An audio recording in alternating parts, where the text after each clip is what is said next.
একটি আইসক্রিমের জন্য কিভাবে শেকৃবির ছাত্ররা ধাক্কাধাক্কি করতেছে।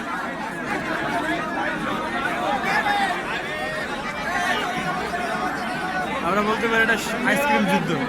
এর আগে আমরা দেখেছি শেরেবাংলা কৃষি বিশ্ববিদ্যালয়ের টি শার্টের জন্য কীরকম ঝাঁপিয়ে পড়েছিল এবং একে অপরকে ধাক্কা দিয়ে ফেলে দিয়েছে। এই মুহূর্তে আমরা দেখতে পাচ্ছি রুবেলকে। রুবেল কি বলে, আপনি এটাকে কি মনে করতেছেন? এটা একটা ন্যারো মাইন্ডের পরিচয় যে একটা আইসক্রিমের জন্য এই যে ছেলেমেয়েরা যে এরকম করে যে পাশাপাশি যে ঠেলাঠেলি শুরু হয়েছে। আমরা জানি শেরেবাংলা কৃষি বিশ্ববিদ্যালয় আধুনিক মডার্ন স্মার্ট 17তম বিশ্ববিদ্যালয় দিবস হিসাবে এটাই হয়তো যে আনন্দের বিষয় যে চলাচলি একটু করতে পারে, একটু ঠেলাঠেলি করি। এই ঠেলাঠেলির মাধ্যমে যদি আনন্দ খুঁজে পাওয়া যায় তাহলে আজকে এই বিশ্ববিদ্যালয় দিবসের কিন্তু প্রচুর গরম। এর মধ্যেও যে একটা স্টুডেন্ট আর একটা স্টুডেন্ট এর মধ্যে আমরা দেখতে পাচ্ছি কিছু মেয়ে মাঝে আটকা পড়তেছে। এই যে আমরা দেখতে পাচ্ছি ভেজা করে মেয়ে আটকা পড়ছে। এখানে কিছু করার নেই, কারণ মেয়েরা এখানে সম অধিকার, কারণ মেয়েরা ভার্সিটির স্টুডেন্ট, তারা এই ভার্সিটিকে ডমিনেট করে।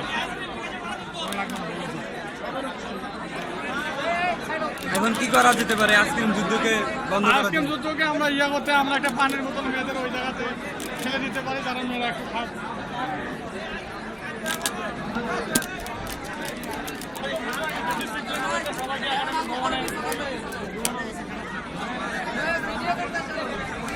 আমরা দেখতে পাচ্ছি শেকৃবির আইসক্রিম যুদ্ধের একজন প্রতিযোগী দাঁড়িয়ে আছে।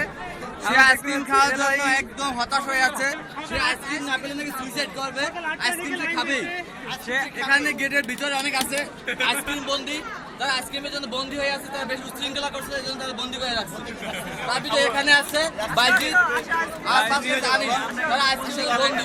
তারা আইসক্রিম খাওয়ার জন্য বেশ এক্সাইটেড ছিল, এই জন্য বিসিসিআই তাদের বন্দি করে রাখছে।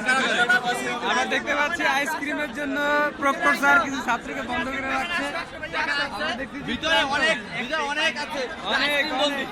আইসক্রিম খাওয়ার জন্য তারা মিছিল মিটিং করছে, এই জন্য তারা বন্দি। সেগুলি প্রশাসন তাদের বন্দি করে রাখছে।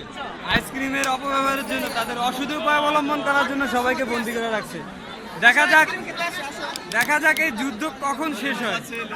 আমরা পরবর্তীতে আবার দেখবো কিভাবে আইসক্রিম যুদ্ধ থেকে ছেলেপেলে উত্তরণ পায়।